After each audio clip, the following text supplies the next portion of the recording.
আচলতে ধুনীয়া ঠিক শব্দটো কেনেকে আহিছে ধুনীয়া সকলোৱে ধুনীয়া তুমি কিমান ধুনীয়া নহয় নহয় এইটো কথা সাগৰিকা কিমান ধুনীয়া তুমি কি জানা ধুনীয়া প্ৰত্যেকজন ব্যক্তিকে ভগৱানে ধুনীয়াকৈ সৃজিছে আচলতে আমাৰ মনটোৰ ওপৰত কথা আমাৰ যেতিয়া মনটো ভালে থাকে আমাৰ দেহটো ভালে থাকে আমি ভালে থাকো আমি সুস্থ হৈ থাকো তেতিয়া সকলোবোৰে আমি ধুনীয়া হৈ থাকো ও মনমোহন গোপিনীৰ জীৱন বজাই চামুৰুলি যাওঁ বৃন্দাবন বৃন্দাবনে গৈ পাতিব কেলি সমস্ত গোপীয়ে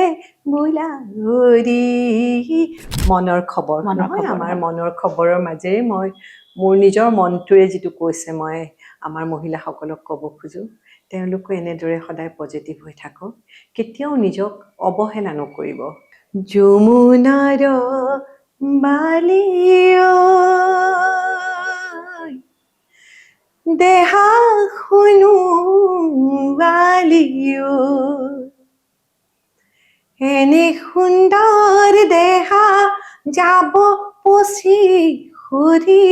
মাটিতে মিহলি হৈ যমুনাৰ বালিও কটন কলেজ বুলি ক'লে এতিয়াও সেই গ্লেমাৰ আছেই এতিয়াও আছে হয় গ্লেমাৰটো বেলেগ একদম আৰু সেইখন মঞ্চইতো মোক এনেকুৱাকে মানে মোৰ গানৰ জীৱনৰ গতি সলাই দিলে নমস্কাৰ মই সাগৰিকাই আপোনালোক সকলোকে স্বাগতম জনাইছো আমাৰ অনুষ্ঠান মনৰ খবৰলৈ আজি আমাৰ মাজত আছে এগৰাকী কণ্ঠশিল্পী ৭০ আৰু ৮০ দশক মানে ৯০ দশকৰ মাজভাগলৈকে গোটেই সংগীত জগত অসমীয়া সংগীত জগত এক কথাত ক'বলৈ গ'লে তেখেতৰ দখলত আছিল তেখেতে ৰাজত্ব কৰিছিল বুলি ক'লেও আচলতে ভুল কোৱা নহ'ব যদিও তেখেত আমাৰ সন্মুখত আছে তথাপিতো মই ক'ব বিচাৰোঁ তেখেত আমাৰ সকলোৰে মৰমৰ সকলোৰে শ্ৰদ্ধাৰ আৰু সকলোৰে পৰিচিত এটি কণ্ঠ অসমীয়া গীতৰ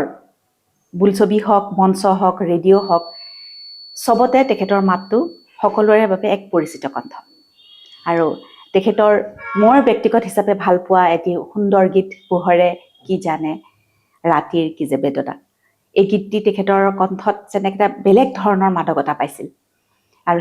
সেই গীতটিও আমি আজি শুনিম তেখেতৰ কণ্ঠত দুলাইন হ'লেও শুনিম তেখেতক আমি স্বাগতম জনাইছোঁ আমাৰ অনুষ্ঠানলৈ তেখেত হৈছে পাহাৰী দাস বাইদেউ আমাৰ অনুষ্ঠানলৈ আপোনাক স্বাগতম জনাইছোঁ নমস্কাৰ গান নৃত্য গীত পঢ়া শুনা এইবিলাক সকলো বাদ দি মই আপোনাক এটা কথা সুধিব বিচাৰোঁ এইটো সম্পূৰ্ণ মোৰ ব্যক্তিগত কথা আৰু খুব গুৰুত্বপূৰ্ণ কথা বৰ্তমান মানে মহিলাসকলৰ বাবে যে আপুনি ইমান ধুনীয়াকৈ কেনেকৈ আছে ধুনীয়া আচলতে ধুনীয়া ঠিক শব্দটো কেনেকে আহিছে ধুনীয়া সকলোৱে ধুনীয়া তুমি কিমান ধুনীয়া নহয় নহয় এইটো কথা সাগৰিকা কিমান ধুনীয়া তুমি কি জানা ধুনীয়া প্ৰত্যেকজন ব্যক্তিকে ভগৱানে ধুনীয়াকৈ সৃজিছে আচলতে আমাৰ মনটোৰ ওপৰত কথা আমাৰ যেতিয়া মনটো ভালে থাকে আমাৰ দেহটো ভালে থাকে আমি ভালে থাকো আমি সুস্থ হৈ থাকো তেতিয়া সকলোবোৰে আমি ধুনীয়া হৈ থাকো নিজকে আইনাত যেতিয়া চাওঁ আইনাখনত চাই নিজকে মই ধুনীয়া দেখো কিয় মই নিজকে খুব ভাল পাওঁ নিজক ভাল পালে কিন্তু নিজক ধুনীয়া দেখিবা সদায় আৰু সেই হিচাপেই মই কওঁ যে আমি ভালে থাকিলে মন সুস্থ হৈ থাকিলে দেহ সুস্থ হৈ থাকিলে ধুনীয়া হৈ থাকে কিন্তু তথাপিতো বাইদেউ মই মানে দেখোঁ বিভিন্ন বয়সৰ বিভিন্ন শ্ৰেণীৰ মানুহৰ লগত মই কথা বতৰা পাতি থাকোঁ বা দেখোঁ বা মই অলপ কথা বেছিও পাতোঁ বাৰু কথা কওঁ কিন্তু নহয় মানে বহুতে মোৰ স্বামীয়েতো মোক কয়ে যে তোৰ লগত বজাৰলৈ যাব নোৱাৰি মানে কয়ে তেনেকে কিন্তু মই কথা পাতোঁ মই বিভিন্ন স্তৰৰ মহিলাৰ লগত কথা পাতোঁ পুৰুষৰ লগতো পাতোঁ কিন্তু মহিলাৰ লগত মই অলপ বেছিকৈ পাতোঁ কিন্তু এটা সময়ৰ পিছত মহিলাই বাইদেউ নিজকে এৰি দিয়া যেন অনুভৱ হয় নহয়নে বাৰু যে এই আমাৰ আৰু এতিয়া কি দিন ল'ৰা ছোৱালী ডাঙৰ হ'ল এই হ'ল সেই হ'ল তেনেকুৱা ধৰণৰ কথা কিছুমান শুনা যায় মানে হয়নে নহয় বাৰু হয় সেইবোৰ খুব নিগেটিভ কথা বুলি মই ভাবোঁ কিয় জানা আমি সদায় পজিটিভ হৈ থাকিব লাগিব আমি যদি নিজক এৰি দিওঁ আমি যদি ভাবোঁ একো নাই আৰু জীৱনটো শেষ হ'লেই আৰু ইমান বয়স হ'ল এতিয়া আৰু আমাৰ কৰিবলগীয়া একো নাই আমাৰ প্ৰতি আমাৰ নিজৰ প্ৰতি আমি নিজে যত্ন নলওঁ ল'ৰা ছোৱালী ডাঙৰ হ'ল এষ্টাব্লিছ হ'ল আমি আমাৰ হৈ গ'ল আৰু হৈ গ'ল আৰু আমি ইটো খাব নালাগে সিটো খাব নালাগে মাংস নাখাওঁ বয়স হ'ল মাছ নাখাওঁ বয়স হ'ল এনেকুৱা কথাবোৰ খুব শুনো কিন্তু হয় হয় মোৰ ফ্ৰেণ্ড চাৰ্কুলৰ মাজতো মই শুনো কিন্তু সেইবোৰ কথাত মই ডিপ্ৰেছ নহওঁ কিন্তু সেইবোৰ কথা খুব নিগেটিভ কথা আৰু সেইবোৰ কথাত মই গুৰুত্ব নিদি মই ভাবোঁ যে মই ঠিকে আছোঁ মই এনেকৈ থাকিব লাগিব সদায় এনেকৈ থাকিব লাগিব হয় হয় সেইটো বহুত ডাঙৰ কথা কিন্তু যিসকল মহিলাই চাই আছে তেখেতসকলক ক'ব বিচাৰোঁ বাইদেউ ইমান মই যেতিয়া দেখোঁ বাইদেউ মানে কোনোবা সভা সমিতি কোনোবা আপোনাৰ চেৰিটো দেখিলেও মানে দেখোঁ বাইদেউ একদম একেই আছে আজি ভালেমান বছৰ ধৰি মই আপোনাক একেই দেখি আছোঁ আচলতে তুমি মোক ভাল পোৱা যে সেইকাৰণে চাগে ভাল পোৱা মানুহজনী সদায় ভাল দেখি নহয় এনেও কিন্তু বাইদেউ আপুনি আপোনাৰ ফেচবুকত যেতিয়া বাইদেউ ফেচবুকৰ পোষ্ট আহে তেতিয়া আমি একদম এনেকে জুম কৰি চাওঁ যে বাইদেউ মানে ইমান আমাৰ মন ভাল লাগি যায় আচলতে বাইদেউক দেখিলে ইমান ভাল পালো তুমি যে মোক ইমানখিনি এনকাৰেজ কৰিছা মই তুমি মোক মানে অনুপ্ৰেৰণা দিছা যাতে মোৰ জীৱনটোত মই এনেদৰে ভালদৰে থাকিব পাৰোঁ সুস্বাস্থ্য লৈ পেলাই মানে ৰাইজৰ মাজত মই গীত গাই এনেদৰে যাতে থাকিব পাৰোঁ সেইখিনি অনুপ্ৰেৰণা মই আজি তোমাৰ পৰা পালোঁ নাই সেইটো নাজানো আৰু সেইটো কি কিন্তু সঁচা কথা মানে কথাটো সঁচা মই যিটো কৈছোঁ কিন্তু সেইকাৰণে সেই মহিলাসকলকো মই ক'ব বিচাৰোঁ আজি এই মনৰ খবৰ নহয় আমাৰ মনৰ খবৰৰ মাজেৰে মই মোৰ নিজৰ মনটোৰে যিটো কৈছে মই আমাৰ মহিলাসকলক ক'ব খোজোঁ তেওঁলোকো এনেদৰে সদায় পজিটিভ হৈ থাকক কেতিয়াও নিজক অৱহেলা নকৰিব আমাৰ মহিলাসকলে অৱহেলা কৰে মানে ইচ্ছা কৰি নহয় তেওঁলোকৰ সময় নহয় ঘৰখনৰ কাম বন কৰি গোটেইখিনি মানে তেওঁলোকে চাই চিতি চব হৈ যোৱাৰ পিছত তেওঁলোকে খাবলৈ বহুতেও দেৰি হয় দুপৰীয়াৰ ভাত সাজ খাওঁতেও দেৰি হ'ল ৰাতি ৰান্ধি বাঢ়ি খাওঁতেও দেৰি হ'ল ইটো সিটো গোটেইখিনি যতনাই থৈ মেলি তেওঁলোকে নিজৰ যত্ন একেবাৰে নলয় তেওঁলোকে ভিটামিন টেবলেট খাবলৈ পাহৰে অসুখ হ'লে দৰৱ নাখায় মই কি ক'ম এনেকুৱা বহুত আছে হ'ব আৰু বয়সে ভাতিয়ে দিলে এনেকুৱা ধৰণৰ কথাবোৰ কয় কিন্তু তেখেতসকলক মই কওঁ নহয় কেতিয়াও তেনেকুৱা নকৰিব আপোনালোকে নিজৰ সদায় যত্ন ল'ব হয় এইটো বহুত ডাঙৰ কথা কিন্তু যিসকল দৰ্শক মহিলাই চাই আছে মই জানো মোৰ ফলোৱাৰ্ছ মানে যিমান আপোনাৰ ইউটিউবত বুলি মই কোৱা নাই এনেই যিখিনি মোৰ ফলোৱাৰ্ছ মোৰ সৰহ সংখ্যক মোক মহিলাই ফ'ল' কৰে গতিকে মই মহিলাসকলক ক'ব বিচাৰোঁ মই মহিলাসকলৰ কথাৰ কাৰণেহে মই মানে বেছিকৈ কথা কওঁ গতিকে মই ক'ব বিচাৰোঁ যে আপোনালোকে সদায় নিজৰ যত্ন লওক আৰু এটা বয়সৰ পিছততো বেছিকে লওক বেছিকে লওক মই এইটো কথা কেতিয়াও ক'ব নিবিচাৰোঁ যে ঘৰখনৰ খবৰ নাৰাখিব সেইটো ভুল কথা চবৰে খবৰ লওক আৰু নিজৰো খবৰ পুৱা শুই উঠিয়েই তোমাৰ মনটো ভাল লাগিব তুমি গান এটা গুণগুণাব মন যাব গান শুনিব মন যাব তোমাৰ এটা ফূৰ্তি এটা আহিব লাগিব তেতিয়াহে ভাল লাগিব এইটো তাৰমানে বাইদেউ ভালে থকাৰ ৰহস্যটো এইটোৱে নহয় মই নাজানো মই এনেকে থাকি ভাল পাওঁ আৰু অকণ য়োগা টোগা সাধাৰণ আমাৰ কাৰণে সহজ ফ্ৰী হেণ্ড এক্সাৰচাইজ বিলাক সেইবোৰ কৰি থাকিলে তেতিয়া অকণমান নিজৰ এইটো ভাল লাগি থাকে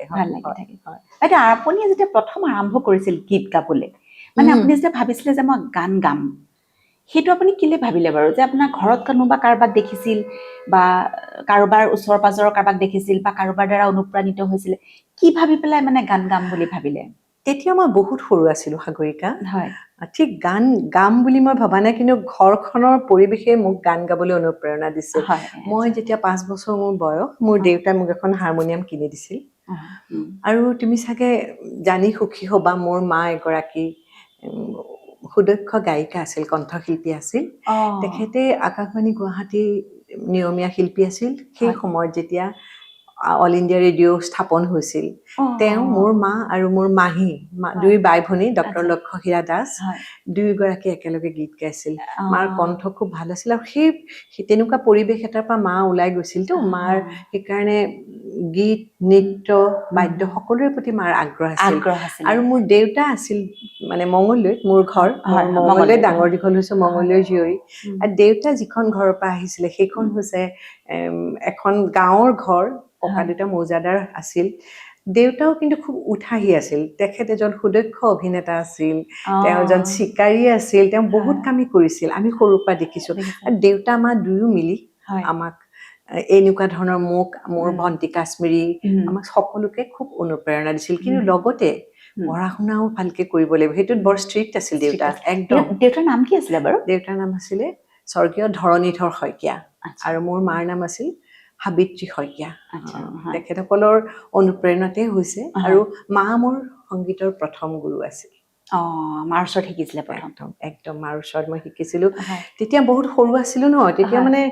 অকমান ভাল নাপাইছিলো মায়ে বৰগীত শিকাব খোজে ৰবীন্দ্ৰ সংগীত আৰু আনকি হাৰমনিয়ামত সাৰেগামা পাধানিসা তুলিবলৈও মায়ে শিকাইছিল সেই সাতটা স্বৰৰ মানে কেনেকে গাম হয়। আৰু তেতিয়া মায়ে মানে যেতিয়া এইবোৰ শিকাবলৈ লয় ন আমি মানে মই বিশেষকে পলাব খোজো মানে বৰগীত ভাল নালাগে ৰবীন্দ্ৰ সংগীত ভাল নালাগে এনেকুৱা আছিল তথাপিও সেই সময়ত মায়ে যেতিয়া যিটো শিক্ষা দিলে সেইখিনিতো ৰৈ গ'ল আৰু সেয়া সেই তেনেকে মানে পিছলৈ কিন্তু মই আধুনিক গীতৰ ফালে বেছি আকৃষ্ট হলো হয়। আৰু সেই তেনেকে হেৰি শিকাইছিলে মায়ে বহুত ভক্তিমূলক গীত তেনেকুৱা ধৰ দেহ বিচাৰক গীত এলাইন গাই দিম নেকি এটা লাইন দেহ বিচাৰক গীত মোৰ হঠাৎ মালৈ মনত পৰিছে মাক মই শ্ৰদ্ধাৰে সুঁৱৰিছো মা আজি আমাৰ মাজত নাই দেহ বিচাৰক গীত বুলি ক'লে মই কথা এটা সুধিম দেই এই বিষয়ে আপুনি মই কিন্তু ইমান নাজানো মায়ে শিকোৱা গীতটো জানো অকমান গাই দিছো নিশ্চয় নিশ্চয় যমুনার বালিও দেহা শুনু বালিও এনে সুন্দর দেহা যাব পচি হরি মাটিতে মিহলি হই যমুনার বালিও ঠিক এনেকুৱা ধৰণৰ এনেকে আৰু বৰগীত ৰবীন্দ্ৰ সংগীত বৰগীত গাব নকবা দেই আৰু গোসাঁই নাম মা যে ইমান ধুনীয়া ধুনীয়া গোসাঁই নাম আগতে জানিছিলো কিন্তু জানিছিল ও মনমোহন গোপিনীৰ জীৱন বজাই চামুৰুলি যাওঁ বৃন্দাবন বৃন্দাবনে গৈ পাতিব কেলি সমস্ত গোপীয়ে বোলা হৰি ও মনমোহন গোপিনীৰ জীৱন বজাই চামুৰুলি যাওঁ বৃন্দাবন কি যে সুন্দৰ কথা এইবিলাক এনেকুৱা বহুত শিকিছো দেই সৰুতে কিন্তু পিছলৈ মই যেতিয়া অকমান ডাঙৰ হলো তেতিয়া মই মানে ৰেডিঅ' শুনি গীতবোৰ শিকিব লৈছো এখন গানৰ বহী আমাৰ থাকে নহয় গানৰ বহী ৰাতিপুৱা গীতিমালিকা আহিলে আমি গীতবোৰ লিখো দুপৰীয়া বিবিধ ভাৰতী শনিবাৰ দেওবাৰ স্কুল বন্ধ থাকে হিন্দী গানবিলাক লিখো শিকিব চেষ্টা কৰো আৰু আকাশবাণী গুৱাহাটীৰ যেতিয়া গীতবোৰ শুনি লিখি আমি শিকো আটাইতকৈ দীপালী বৰঠাকুৰ বাইদেউৰ গীতে মোক একদম আকৃষ্ট কৰিছিল আৰু বাইদেউৰ গীতে মোক ইমান অনুপ্ৰেৰণা দিছিল সেই হেৰিতে চাগে মই মানে আধুনিক গীত গোৱাৰ কাৰণে আধুনিক গীতৰ ফালে মই বেছিকে ঢাল খালো আৰু আধুনিক গীতে বেছিকে গাওঁ তেতিয়া দীপালী বৰঠাকুৰে গাব পৰা হৈ আছিলে চাগে নহয় জানো দীপালী বাইদেউ তেতিয়া গাই আছিল পিছলৈ নাই আমি যেতিয়া ডাঙৰ হলো কলেজ পোৱাৰ সময়ত বোধহয় বাইদেউৰ অসুস্থ হল হয় তেতিয়া গাই আছিল বাইদেউ সেই ধুনীয়া ধুনীয়া গীতবিলাক আৰু সেই গীতবিলাকে মোক খুব আকৃষ্ট কৰিছিল তাৰপিছত মাৰ পিছত পিছৰ পৰ্যায়ৰ শিক্ষা মানে তেতিয়া মানে মই মংগলদৈত পঢ়ি থকা সময়লৈকে মেট্ৰিক দিয়ালৈকে মংগলদৈ ছোৱালী হায়াৰ ছেকেণ্ডেৰী স্কুলৰ পৰা মই মেট্ৰিক দিছিলো তেতিয়ালৈকে মই মানে মাৰ ওচৰতো শিকিছিলো আৰু মংগলদৈত আছিলে ৰাতুল দাস বুলি এজন দাদা ৰাতুল দাৰ ওচৰত শিকিছিলো তাৰপিছত নীলু দাৰ ওচৰত শিকিছিলো গীত তেওঁলোক কোনো নাই এতিয়া আৰু ৰেডিঅ' শুনি শিকিছিলো তেনেকে বহুত মানে কেইবাজনৰ লগত লগ হৈ পেলাই তেনেকে গীত শিকি পেলাই মই বহুত মানে ফাংচনত গালো মংগলদৈত বিহুত গাওঁ যিকোনো মঞ্চত সৰুৰ পৰা প্ৰাইজবোৰ পাওঁ নহয় আগতে আমাৰ এনেকুৱা এনেকুৱা কাপবোৰ দিছিল কেনেকুৱা ভাল লাগে সেই প্ৰাইজবোৰ পাই ইমান মানে অনুপ্ৰেৰণা পালো আৰু আমাৰ মংগলদৈত যিটো চপাইত আৰ্মি কেম্প আছিলে তাতে তেওঁলোকে মানে গান গাবলৈ মাতে আৰু দেউতাই মোক লৈ যায় তাতে হিন্দী গান গাওঁ তেনেকে মানে মোৰ গোটেই মংগলদৈ দৰঙৰ মানুহবিলাকে মোক জনা হ'ল যেতিয়ালৈকে মই ক্লাছ 10 পালো মানে যে মই গান গাওঁ তাৰপিছত ক্লাছ 10ৰ পিছত আপুনি তেতিয়া হায়াৰ ছেকেণ্ডেৰী নহয় নেকি নহয় মই মেট্ৰিক দি পেলাই প্ৰি ইউনিভাৰ্চিটি পঢ়িবলৈ কটন কলেজত আহিলো প্ৰি ইউনিভাৰ্চিটি কটন কলেজত মই প্ৰি ইউনিভাৰ্চিটি চায়েন্স পঢ়িলো চায়েন্স পঢ়ি পেলাই তাৰপিছত BSc পঢ়িলোঁ। হয় এই কটনতে কটনত পঢ়িলোঁ আৰু সেইখিনি সময়ত মানে কটন কলেজৰ যিবোৰ কম্পিটিশ্যন হয় তোমাৰ ধৰা হেৰি কলেজ উইক আৰু ফ্ৰেচাৰ্ছ ছ'চিয়েল আৰু কিবা কিবি সংগীতৰ অনুষ্ঠান হ'লে গান গাওঁ তাতে আৰু সেই কটনৰটো এটা বেলেগ ধৰণৰ অৰা মানে বেলেগ অৰা সেইটো বেলেগ অৰা আজিও কটন কলেজ বুলি ক'লে দৌৰি গৈ মঞ্চত মানে আমাৰ ইউনিয়ন হলৰ মঞ্চত গান গাবলৈ মন যায় হয় হয় হয় কটন কলেজৰ নিজৰ মঞ্চ হয় কটন কলেজ বুলি ক'লে এতিয়াও সেই গ্লেমাৰ আছেই এতিয়াও আছে হয় গ্লেমাৰটো বেলেগ ধৰণৰ একদম আৰু সেইখন মঞ্চইতো মোক এনেকুৱাকে মানে মোৰ গানৰ জীৱনৰ গতি সলাই দিলে তাতে মানে যেতিয়া গাইছিলো আমাৰ জাজ হয় মানে কম্পিটিশ্যনবোৰ হয় ন আমি চবতে জইন কৰোঁ মানে বহুত থাকেতো ভাগ তাতে মানে ধৰা ভজন গজলৰ পৰা আদি কৰি লোকগীত বনগীত বৰগীত আধুনিক গীত চবতে আমি গাওঁ আৰু সেইখিনি সময়ত যেতিয়া গাওঁ আমাৰ জাজ হয় কোন জানা ৰমেন বৰুৱা দাদা জয়ন্ত হাজৰিকা দাদা কুলভ বৰুৱা দাদা তেখেতসকল আমাৰ জাজ হৈ যায় আৰু সেই সময়ত আমি প্ৰাইজ পাওঁ গালো ইটো ক'ৰবাত মই ফাৰ্ষ্ট হ'লো ক'ৰবাত ছেকেণ্ড হ'লো এনেকে বহুত মানে 3 বছৰ 4 বছৰ ইউনিভাৰ্চিটিৰ পৰা কটনত যেতিয়া গান গালো তেতিয়া মানে ৰমেন বৰুৱা দাদাই মোক মানে তেওঁৰ ছবি মানে হেৰি দিবন বৰুৱা দাদাৰ ছবি যোগ বিয়োগ ছবিখনত গীত গাবলৈ আমন্ত্ৰণ জনালে এই গীতটো যোগ বিয়োগৰ কি জানে যোগ বিয়োগৰ হয় ৰচনা কেশৱ মহন্ত আৰু সেই ছবিখনৰ সংগীত পৰিচালক আছিল ৰমেন দা তেতিয়া ৰমেন দা যেতিয়া সেইটো মোক ক'লে আৰু আমাৰ সময়ত যেন আমি যে হোষ্টেলত আছিলো আমাৰ সময়ত আমাৰ মানে কেনেকুৱা ইমান ষ্ট্ৰিক্ট আছিলে আমাৰ হোষ্টেল ছুপাৰিনটেণ্ডেণ্ট মোৰ নিজৰ মাহী লক্ষ্যহীয়া মাহী আছিল তথাপিও বহুত ষ্ট্ৰিক্ট ক'তো যাব নিদিয়ে আমি হোষ্টেলৰ পৰা খালি কলেজৰ ফাংচন কেইখনে চাবলৈ যাব পাৰো বাকী ক'তো আমাক যাবলৈ এলাউ নকৰে লতা ফিল্ডত বিহু হয় আমি চাদৰৰ ওপৰৰ পৰা শুনি থাকো আমাক এলাউ নকৰে যাবলৈ কিন্তু সেইকাৰণে সেইখিনি সময়ত মানে যেতিয়া এই প্ৰস্তাৱটো আহিল ৰমেন বৰুৱা দাদা মোৰ মাহীৰ ঘৰলৈ আহি ক'লে মাহী খুব ভাল পালে মাহী কৈছে তাই ডেফিনেটলি গাব আৰু তেনেকে গৈ মই যোগ বিয়োগ বোলছবিত গালো মোৰ চলো হ'ল দীপেন বৰুৱাৰ লগত 3টা ডুৱেট গালো আৰু গানবোৰ ইমান জনপ্ৰিয় হ'ল জনপ্ৰিয় তেতিয়া আমাৰ প্ৰচাৰ মাধ্যমটো ইমান ক্ষীপ্ৰ নাছিলে কি তথাপিতো ইমান কেনেকে মানে খুব জনপ্ৰিয় হ'ল আৰু সেই গানবোৰ জনপ্ৰিয় হোৱাৰ আৰু এটা কাৰণ চিনেমাখন ওলোৱাৰ আগতেই গানৰ ৰেকৰ্ডবোৰ ওলাই গৈছিল সেইটো HP ৰেকৰ্ডবিলাক HMV কৰিছিলে HMV ৰেকৰ্ডবোৰ ওলাই যোৱাৰ লগে লগে গোটেই চাৰিওফালে বাজি ৰজনজনাই যায় মানে গীতবিলাক সেইকাৰণে মানুহবিলাকৰ মানে মনত ৰৈ যায় গানবোৰ খুব ভাল আছিল গানবোৰ বৰ ধুনীয়া যে পোহৰে কি জানে সেই গীতটো ভাবকচোন কি সুন্দৰ কথা কি সুন্দৰ মানে কথাৰ ইমান প্ৰাধান্য সুৰৰ প্ৰাধান্য ৰমেন দা য'তে আছে আৰু মই আজি ৰমেন দাক শ্ৰদ্ধা জনাইছো এতিয়াও ৰৈ আছো দেই ৰমেন দা ঘূৰি আহিব লাগিব আমি ৰখি আছো সেই ৰমেন দাৰ যিটো সৃষ্টি সেইটোৰ নিচিনা মই পোৱা নাই আজিলৈকে এতিয়া অৱশ্যে গানৰ হেৰিবিলাকো সলনি হ'ল মানে সলনি বাৰু হ'বই কিন্তু তথাপিতো তেতিয়া মানে অকল কথাত বৰ জোৰ আছিল কথাবোৰ খুব ভাল আছিল তোমাৰ কেশৱ মহন্তৰ ওপৰতো মই নাপাওঁ বিচাৰি নিৰুপা বাইদেউ কেশৱ মহন্ত লক্ষ্যহীৰা দাস এইসকল গীতিকাৰ নহয় সেই তেখেতৰ গীতত ৰমেন দাৰ সুৰ আৰু ছবিৰ লগত মিলাই আমি গাইছো মই খুব ভাল লাগিছিল এইখিনিতে কিন্তু এই পোহৰে কি জানে গীতটি এফাকি এনে মনত আছেনে বাৰু অকণমান মনত আছে আজি কিন্তু ইমান কণ্ঠ কিবা হৈ আছে দেখোন মাত তাত কিবা বহি আছে মানে আমাৰ এইটো অকল বেলেগ শ্ব' নহয় আমি এনেই কথা পাতোতে মাজতে অকণমান গানটো জাষ্ট অলপ ঠিক আছে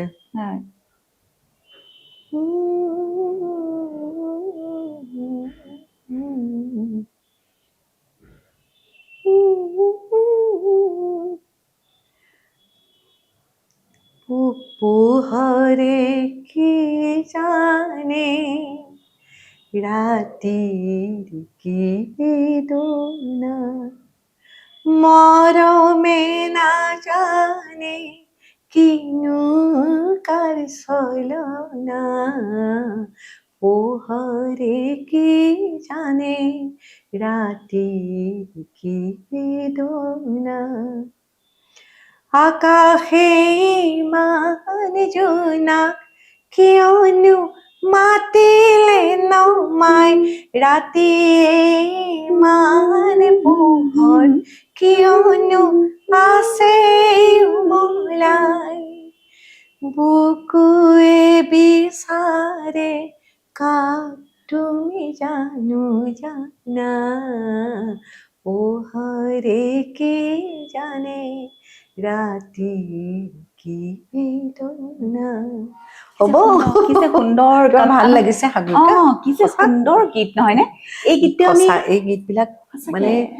এতিয়াও মানুহে হয়। এতিয়াও গাঁৱে ভূঞে য'তেই নহয় যাওঁ হয়। এই গীতবিলাক মানুহে ইমান আদৰ কৰি আদৰ লয়, কৰে, ইমান হয়। আদৰেৰে আৰু লয়। এতিয়াও মানে এই কথাই এতিয়া এই কণ সময়ৰ ভিতৰত এই কথাই কিমান প্ৰভাৱ পেলাই থৈ গ'ল মানে। উম, বৰ প্ৰভাৱিত আছিল আগতে গীতৰ কথাবোৰ, নহয় জানো? হয় বৰ মানে বেলেগ মানুহে অনুভৱ কৰে নকৰে নাজানো, মই কিন্তু অনুভৱ কৰো যে অকমান বেলেগ আছিল তেতিয়া গোটেই বহুত কথাবিলাক। বহুত বহুত বেলেগ আছিল বেলেগ আৰু আছিল, সেই গানবোৰ ৰৈ গ'ল মানে ৰৈ গ'ল। মানুহৰ মনত, হয়। ৰৈ গ'ল মানুহৰ মানে হৃদয়ত। সেই গানবোৰ এতিয়াও সোমাই আছে, সোমাই অকল আছে। মই বুলি নহয়, সেই হয়। সময়ত যিবিলাক চিনেমা হৈছিল, যিসকল